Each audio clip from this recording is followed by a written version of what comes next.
Hello and welcome to TheGunBlog.ca. My name is Nicholas Johnson, and my guest today is Wes Winkel. He is the president of the Canadian Sporting Arms and Ammunition Association, the CSAAA.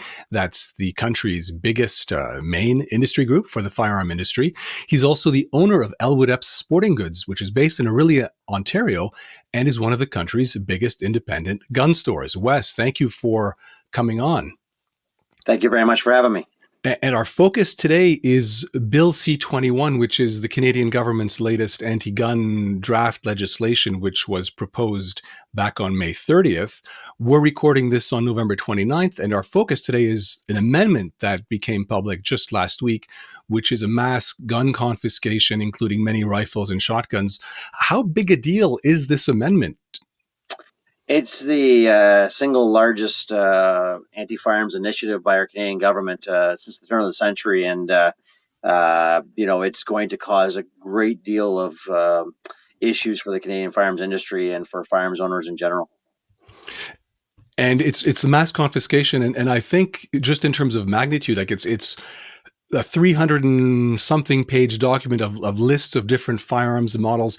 The government said it's focused on semi-autos, center-fire semi-autos that take a detachable magazine, but it's much more than that, right? It's shotguns, it's some bolt-action rifles, it's so much. It's so much. It's so comprehensive. They've definitely identified that that trend with that tactical look and all firearms in that class. But then on top of that, there's some sweeping initiatives for a lot of 22 rimfire rifles, a lot of single shots, bolt actions, and yes, a lot of shotguns. And we might get into how sneaky and devious this was. And it was not, again, part of what makes it sneaky and devious is that it was not tabled before Parliament. Normally, the party would, the government in charge would table the bill before Parliament, and then you tweak some commas here and there during the amendment stage. This is a substantive, a material difference to the bill. So that's underhanded at the last minute. They weren't even going to make it public. I know from my stats that when the government announced the planned handgun confiscations on May 30th, I had a certain number of page views, and my page views in the past week have been 3 to 4 times that. So just in terms of the magnitude of the impact, are you seeing something similar in your store in the industry? Absolutely. It's because it affects so many gun owners. And handguns obviously it was a massive initiative as well. But this affects 3 to 4 times the amount of people that the handgun prohibition or the handgun transfer freeze did. So yes, it's a much bigger deal, and it's quite miraculous because uh, the trickling of interest has been a little slow at the start because it was not on mainstream media. Like you said, it was kind of snuck in by the amendments that were proposed. So there was not any major news releases. It was not covered by mainstream media. So people had to find out through family, friends at their gun clubs, through social media avenues that this was going on. So yes, you've seen a crescendo of backlash, and it's still growing as we speak. And question, are you seeing that also on in your store? Are you seeing 3 to 4 times the phone calls or the foot traffic, or is there any kind of indicator that you actually are experiencing? Yes, it's the phone calls. Okay. The foot traffic has been a slight increase, but the phone calls have been immense, and the amount of confusion. There's just the government's brought so many initiatives in here over the last 2 years, and people are confused on where they sit. There's people that think that these guns are prohibited as of now, and they're not allowed to use them anymore. There's other people that believe that because guns that they were listed before on the May 1st OIC are now relisted. They think that they can now use those guns again until this passes. So there's a lot of confusion out there, and the government has done very little to notify the public or to help clarify where they're at. And unfortunately, people in the industry are now doing the job of the federal government, which is quite frustrating when they're cabling bills to eliminate our business and then using our businesses to get the information out there.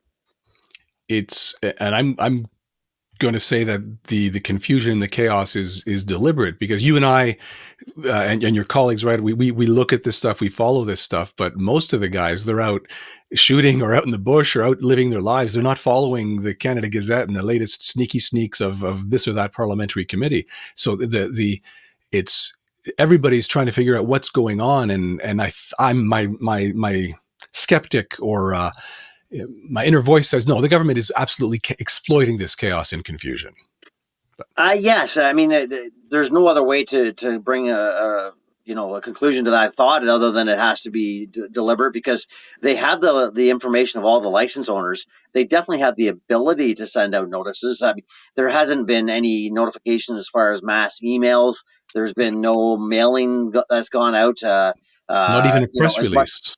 There's no press releases. Yeah, Yeah. no, it's even the chief firearms offices, which are regulatory branches in the provincial government, I had conversations with them. They've had no information given by the federal government to them either. They're as much in the dark as the rest of us are. It just seems like our federal government is using firearms as a distraction technique to continue to try to change the narrative inside, the Canadian public on their government strategies. It's frustrating. And also, let's just it's mind-boggling. Frustrating is a polite way to put it. I could think of some other adjectives that could go there. Absolutely.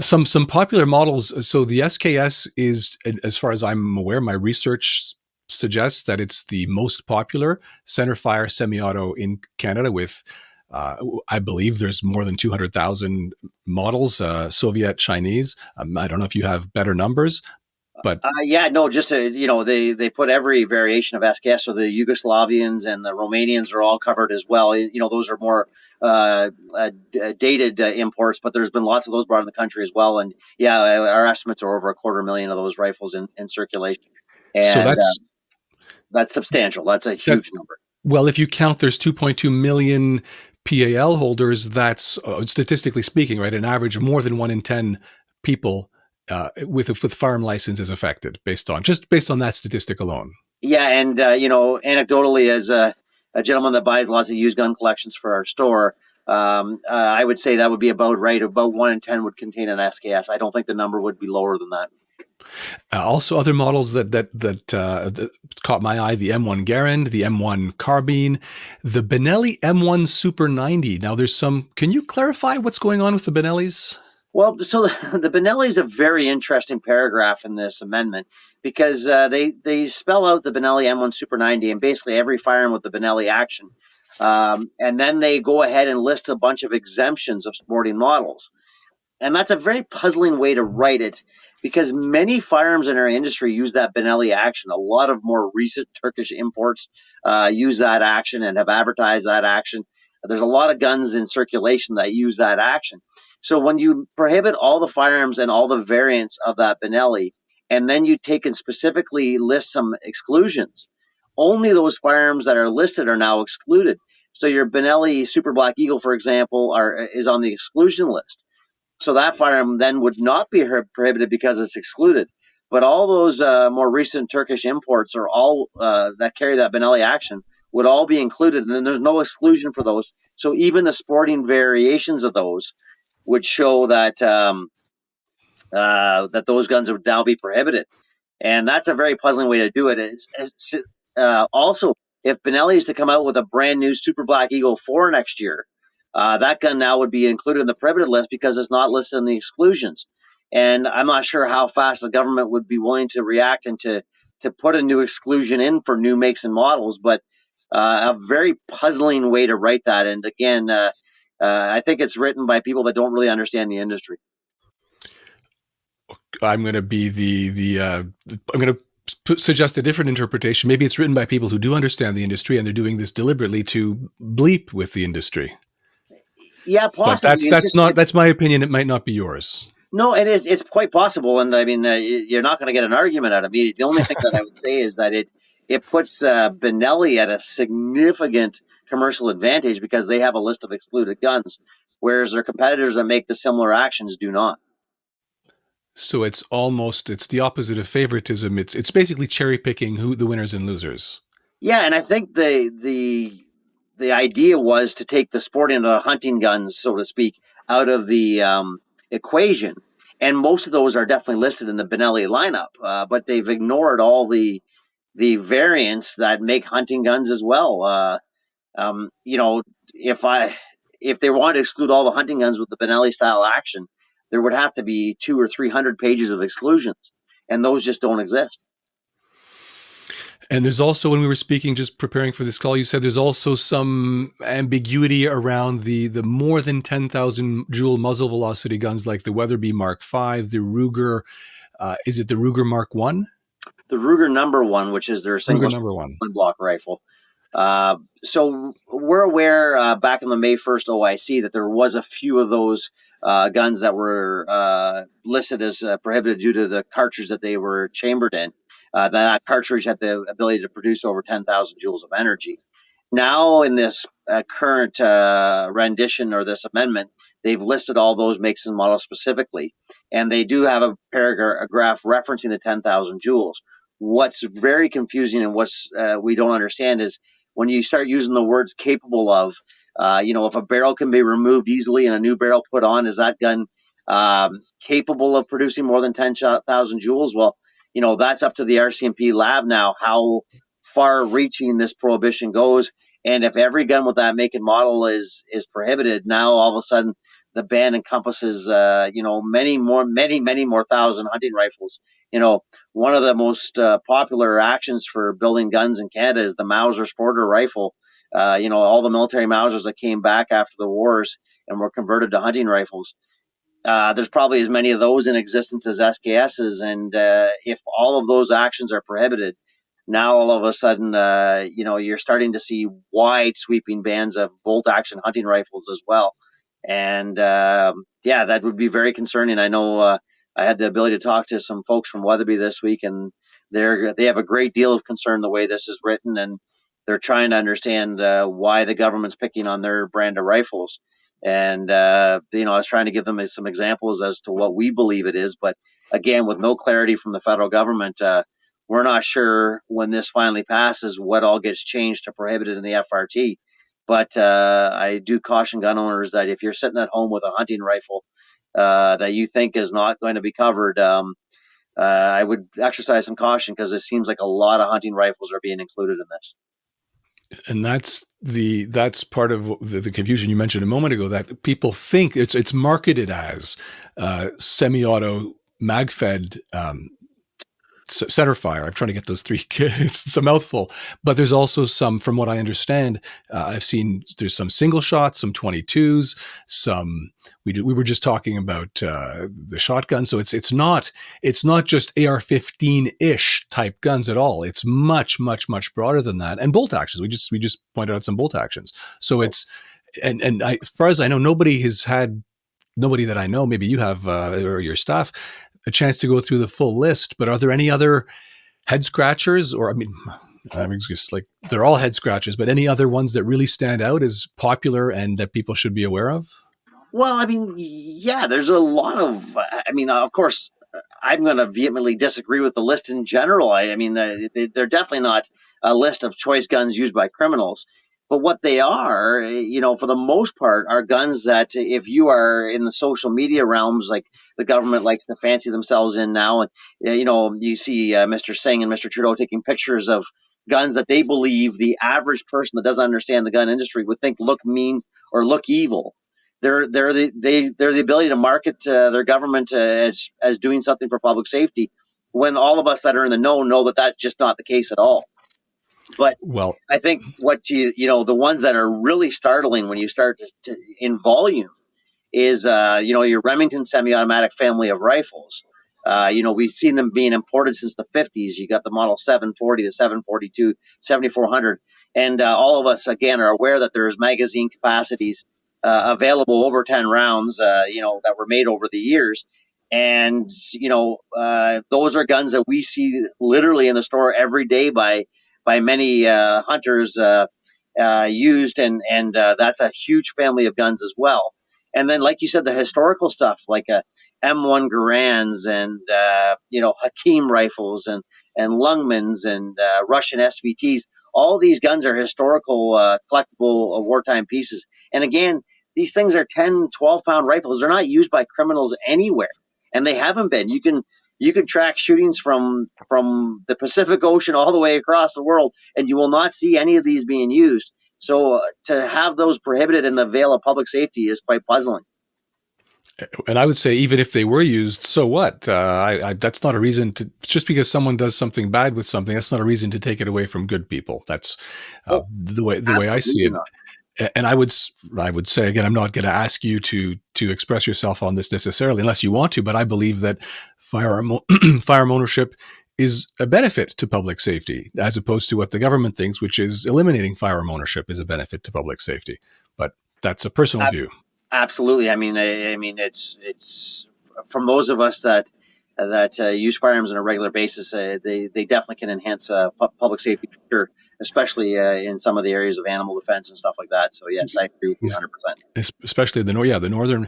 Um, is there? I know. So you're there's still, it's a long list. There's a lot of unknowns, but is there anything you can, any kind of estimate you can say about this represents X percent of the firearm market, or anything like that? That, just to give an order of magnitude. Well, what we did was, and this is again anecdotally from our store because we haven't been able to do a comprehensive study yet. And again, because we don't have a finalized list, we're not going to convene one. But when we broke down the list and what we believed to be included in the list and referenced it back to our 2019 sales, so that was the last year before all this recent liberal garbage that have been brought forward. It now represents 58% of our 2019 sales would no longer be allowed to happen.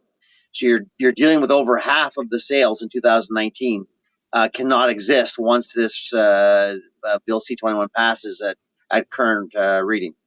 So I want to make sure I'm understanding this correctly. This list is 58% of recent annual sales. The No, so handguns. sorry, just I Yeah. didn't mean to interrupt, but combining Oh, the handgun prohibition with this list is got it. 58%. Okay, and the handguns were ballpark a third, a Yeah, just a little less than a third. Yeah.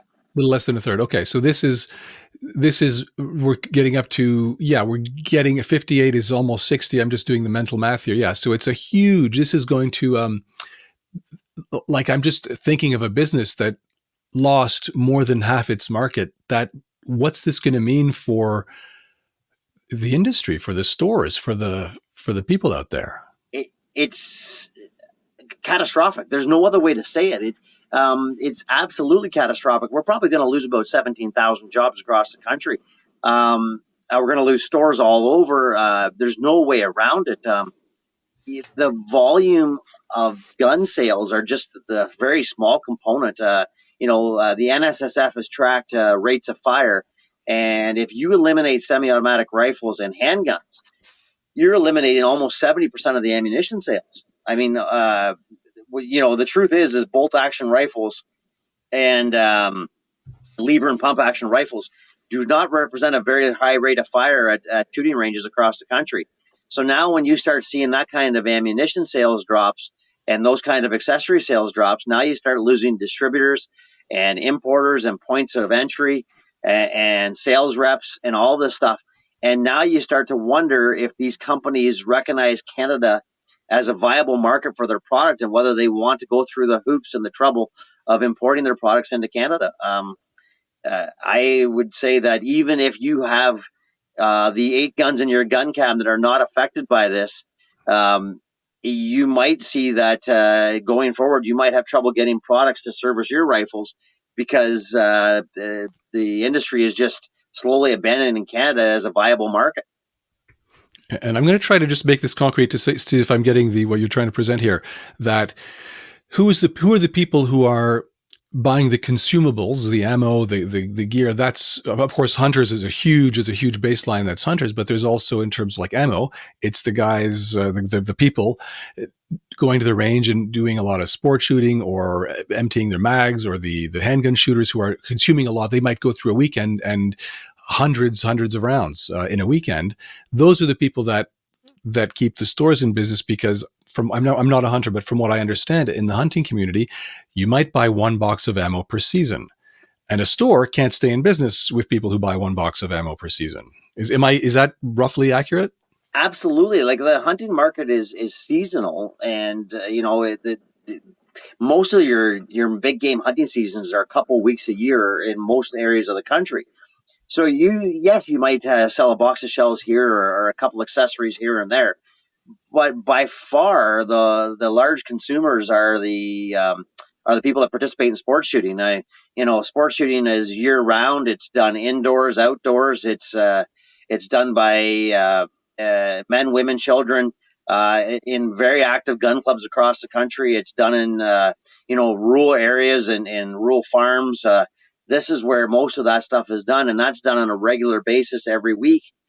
And that's who does the bulk of your reloading, the bulk of the reloading accessories, the bulk of the ammunition sales, holsters, magazine accessories. All those types of things are all in that sports shooting crowd, and that's who's being attacked here by these regulations, and virtually their sports are being dismantled in front of our eyes. And there's just no need for it. It's a safe, regulated industry, and it's extremely frustrating to watch this happen. That's very important context. I take it for granted because most of my viewers know this, but to buy any firearm or any ammunition in Canada, it's extremely regulated. It's quite severe. It's all regulated under the criminal code. You need a license. They check your license at the store. If there's any doubt, they call the police. Like it's not like in some countries where it's a much more free market. Here, everything is controlled by the government. The stores need a government license. The buyers and sellers need a government license. Um, And you, it's tracked all the way from start to finish too, Nicholas. Like mm, we have the import permits to bring all this stuff into the country. right. The stores are regulated on how they store. They're inspected regularly on their procedures and how they operate. Their employees are vetted as well. It is a very secure industry, and it does not contribute to crime at all. And that's why these most recent attacks uh, are so frustrating and are so devastating to dismantle an industry that doesn't doesn't deserve dismantling. Simple as that. And we also we know more is coming. The government has said publicly that they are planning these, this so-called firearms marking regulations. That's coming next year, supposedly in a totally different form than it was originally intended. There's mag limits. Basically, it's a never-ending story. Anybody who thinks that this is the last one, well, like you were saying earlier, no, there's a lot of confusion around the listed of guns. That's probably going to be updated. There's more attacks and restrictions and confiscations coming. There is, and it's getting increasingly hard inside an industry to get people to continue to invest in our market. And what I mean by that is that if you take, for example, a Canadian manufacturer like Black Creek Labs, they manufacture a rifle for our market, and then the government goes and changes it to prohibit it. And then they make some adjustments and they send those plans to the Canadian government and say, okay, we understand your parameters. We've made some changes.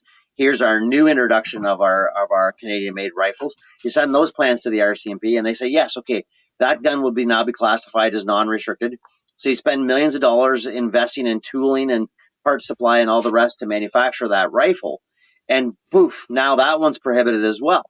And now you have to dismantle that complete production line. Are you really going to spend more money to design a rifle that that now is legal, and then 3 months from now they can change their mind again? I mean, this is part of the problem is that there's a lot of fatigue in the design and developmental stages of doing rifles for Canada, where people are just pretty much done. And it's also seems to be much worse than the May 2020 confiscations because of the magnitude, and almost like, I'm going to say they've learned nothing, but maybe they know exactly what they're doing. But policy is supposed to, like, when you look at textbook, what is good policy supposed to look like? Well, it's supposed to be predictable. It's supposed to be clear. It's supposed to be transparent. And this is none of those things. This is arbitrary. This is capricious. This is surprise. We're doing this. It's a failure. Besides its actual impact, like, it's even in terms of policy theory, it's sleazy and just bad and wrong in so many ways. And, What would and you if say you're to the? sorry, if Sorry. you're a Canadian citizen, I think, regardless, even if you happen to be someone that supports these initiatives and you don't think anyone should have guns or whatever, you should still really have a problem with the process, because down the road somebody else could bring something in that maybe is near and dear to your heart, and that you don't want to come through, and you hope that there's some checks and balances. When you have an amendment of this magnitude, it's no longer an amendment. It changes the whole direction of the bill. And the fact that this was voted on twice in Parliament of Canada and debated twice without these amendments, and now you're bringing in sweeping, monumental changes to a bill. If you don't have a problem with that process, you don't understand free government at all. And this is not democracy at play at all. This is horrible policy, and is a very underhanded way of trying to bring in regulation without being vetted through the halls of parliament. It's very concerning, and the unfortunate thing is you're saying that is, well, who has time, who understands the parliamentary process, who actually knows how it's supposed to happen? I'm going to say that most people don't. Like most people have no clue how the parliamentary democracy is supposed to work. So how that's a whole other communication challenge that we have. It is, and what's unfortunate is that you've seen a lot of attacks recently, and a lot of distrust in our mainstream media sources. But that's who we used to have to kind of help educate us on these processes, and that when government overreach happens, there should be the freedom of the media to report that and to let the citizens know and to kind of educate them and say this is what's being done. And unfortunately now, because of the market changing in media, and your traditional newspapers not being able to be profitable, and the only way they can stay profitable is being propped up by the federal government. Now they've just become an arm of the government, and basically, just yesterday I'm watching the ticker on the bottom of CTV News, and it says, despite the alarm of the conservatives that this prohibition will not affect hunters in any way. Well, when anybody looks in their gun cabinet and sees 1/3 of it getting prohibited, uh, that's a straight out lie. And It's a why lie. that's being allowed to be perpetrated in our mainstream media, and why our public's accepting that is quite puzzling. But uh, people are going to have to start to realize that they just can't trust what they see anymore on CTV News or CBC News. And the list of untrustable media could go on. It's one thing that is really kind of sticking in my mind is one of the earliest things you mentioned about this, that this whole amendment there was no press release, there was no government announcement, so it got very little official play in the big media channels. It's all been grassroots, and I'm just the response again is just considering this is a grassroots response. It's quite staggering. But what would you say to the people who, after they've seen the list and whatever, they say, well, I don't own any of the guns on the list, so this doesn't affect me? Because there are people who are saying that. Oh, absolutely, and respectfully, it doesn't matter. I would even go one step further. It doesn't even matter if you own firearms at all; it affects you. When you start taking out great big numbers of your GDP, you start, intentionally canceling jobs of 17,000 people. And then you add in the potential costs of buybacks and confiscations.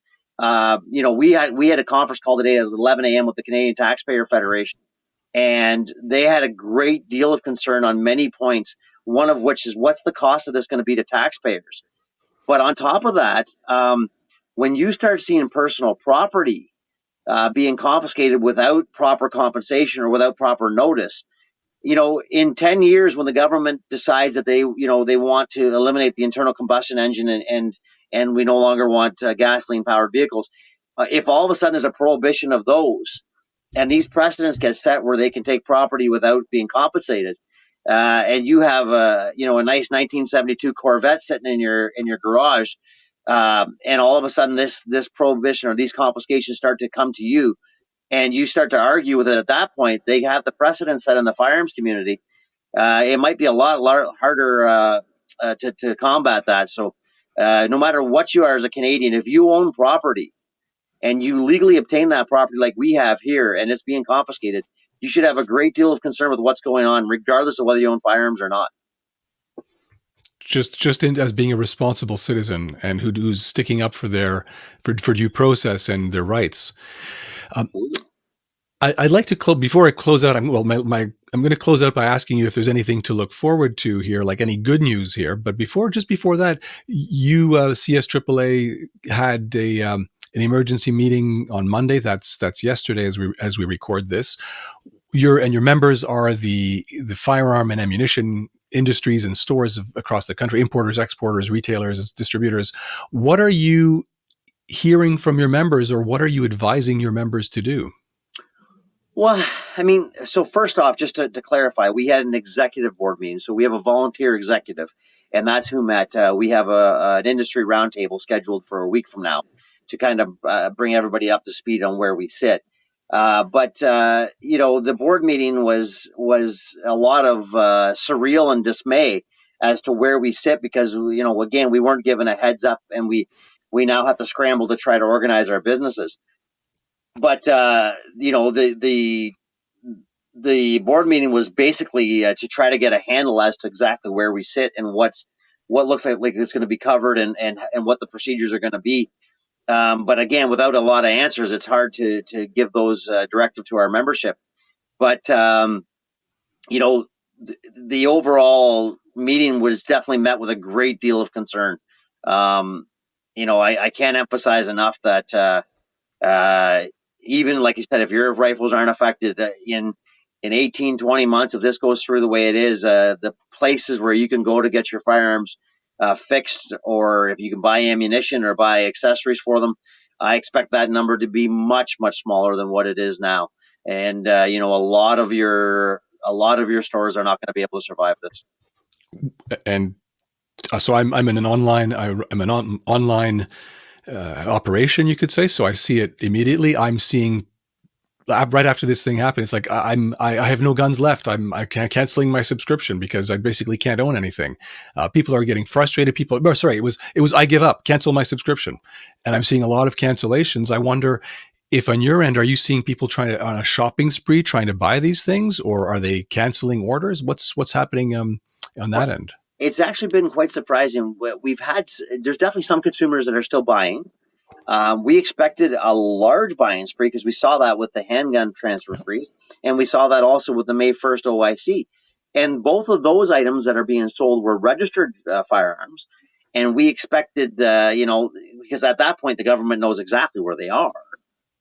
In this case, because most of these guns are still non-restricted, we expected consumers to step up buying on a large rate, but we haven't necessarily seen that. And I think Hmm. one of the reasons is what I indicated at the start. Because there was no major news release, because this information is just starting to trickle out there, I believe the backlash hasn't even started yet, really. I think you're going to see it continue to crescendo. And as people get home for their family Christmases, and they find out that their granddad's rifle that they've always hunted with is now also going to be prohibited, I think you're going to see that anger grow, and you're going to see probably a bit more of a buying spree and a bit more of a civil disobedience type of approach from gun owners. I just I can't conceive that there's going to be any level of buy-in from the Canadian gun owning public on this measure. I mean, it's one thing when it was one registered item that you really didn't have much choice with. You're under duress to participate. But now that these firearms, really, there's no indication where they are. Nobody knows who owns them. Um, I really can't see the level of compliance being very high, especially if their financial rewards aren't there on a large buyback program.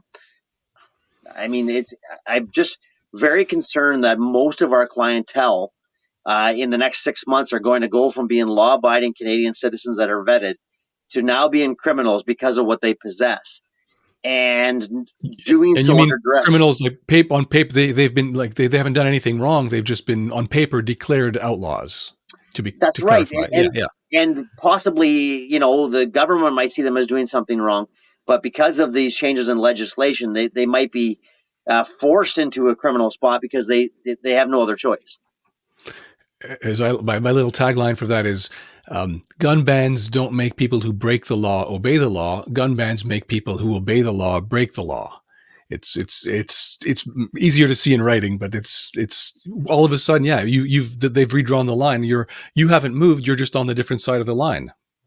Yeah, and it gets to be the point where the amount of losses you can absorb, especially in a time of extreme Recession. inflation and, Yeah. and financial constraints, you just can't necessarily go out and buy another hunting rifle. And if yours is covered, what else can you have to do?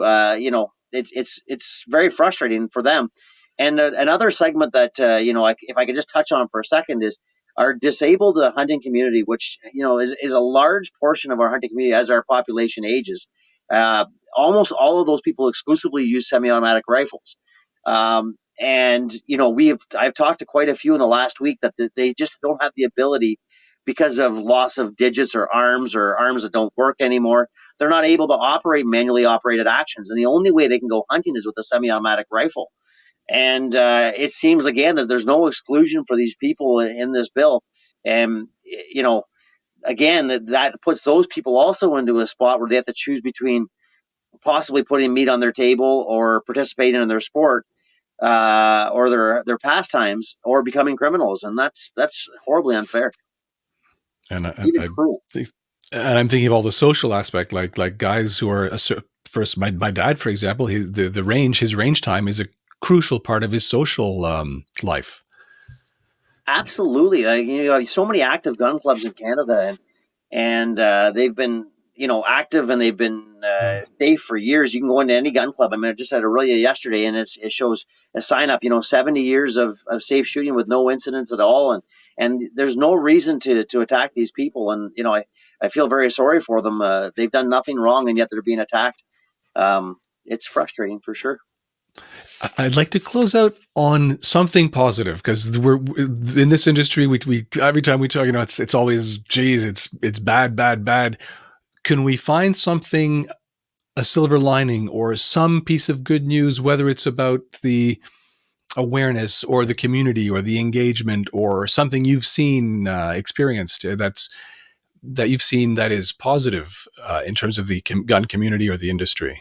Yeah, I'll give a couple. First and foremost, we've seen that our ammunition manufacturers are starting to catch up on their supply chain issues, which is a very good thing for a lot of us that like to hunt and shoot for recreation. We're starting to be able to see ammunition come back in again. And then on the other side, on the political front, we're starting to see a lot more political motivation, because of the fact that a lot more people have been dragged into this. And even the ones that haven't realized that if they're not dragged in now, they're probably going to be dragged in the near future.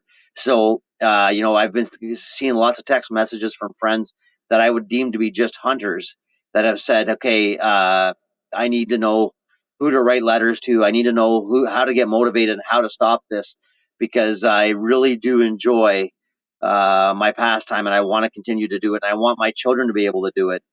So what do we have to do to get this politically changed? So that's really interesting. Almost like a political awakening, I guess, one way to look at it. Yeah, and a bit more of a join the fight kind of movement. I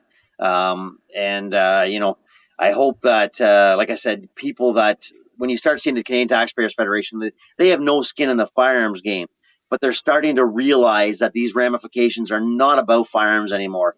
It's starting to be about citizens' properties and what Canadians are losing as a whole. If you start taking all this valuable property and destroying it, you're naturally taking value away from Canadian taxpayers. And regardless of that, if that's firearms or land or vehicles or whatever might be in the future, there has to be a great deal of concern for that. And I'm going to say, if you are a business, subscribe to the CSAAA. They have a free newsletter. Of course, subscribe as a paying member. I'm going to say the plug for you. Also, subscribe to TheGunBlog.ca, whether you're a business or an individual or wherever you are. Wes, is there any topic that you want to clarify or mention that we didn't get to just before we say goodbye? No, just that for a lot of Canadians, they are in rural ridings, which might be a traditional blue riding, but it's still, I think, important for those people to get a hold of their members of parliament. But if anyone is in a riding that happens to be by a member of the current government, and that being a Liberal, NDP, or Bloc member of parliament, please make sure that you reach out to them and you indicate your level of opposition to this. And hopefully they can get enough noise that maybe some of those rural MPs and MPs that hear enough backlash might have a second thought about whether or not they want to vote for this amendment. And I know there are templates. I'm going to push what you just said. There are lots of templates available online, various places. It can also be a very simple letter. Dear Mr. Madam so-and-so, I I'm writing you to register my opposition to Bill C-21. Yours sincerely, your name, your postal code, your town. That can be one sentence. I'm writing to register my opposition to Bill C-21. Period. It can be that simple.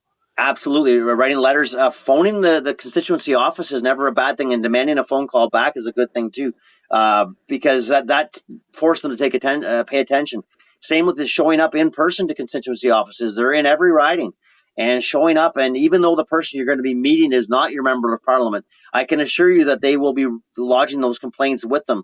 And if you can indicate your level of opposition to this, of course, in a professional manner, it's not that person's fault this is happening, but they have to hear from us, and sometimes those in person and those phone calls, and when they see the level of distress on their citizens' faces, hopefully there can be a change in policy. That'll be the last word for today, unless you have anything to add.